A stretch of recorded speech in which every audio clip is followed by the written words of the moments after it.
In today's video, I'm going to show you how to add music in CapCut without copyright, so you can make your edit sound better without worrying about copyright issues later on.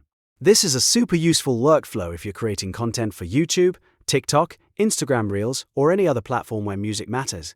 And, if this tutorial helps you out, make sure to hit the like button and subscribe for more CapCut tips and easy editing guides. Let's jump right in.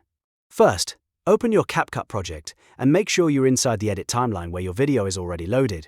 Once you're in the project, look at the bottom menu and tap Audio. This is where CapCut keeps all of its sound and music tools, so it's the first place you need to go. After that, tap Music.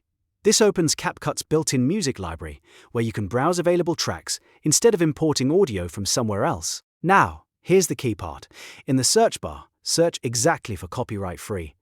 Typing that exact phrase helps you find tracks that are meant to be used without copyright problems, which makes the search much faster and easier. Once the results load, take a moment to preview the track you want. You can tap on the music to listen to it before adding it to your edit, which is always a good idea so you can check whether it fits the mood of your video. When you find the one you want, tap the plus icon.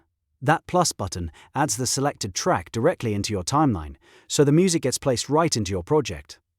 Now, even though the track says copyright-free, it's always smart to double-check before publishing. To confirm that it is copyright-free, stay in the same music menu and click Copyright from the left menu. This section is there to help you verify the music status more clearly, so you can be more confident about using it in your content. After that, click Check to perform a copyright check. CapCut will review the track and help confirm whether it's safe to use. This extra step is important because it gives you a better layer of protection before you export and upload your video.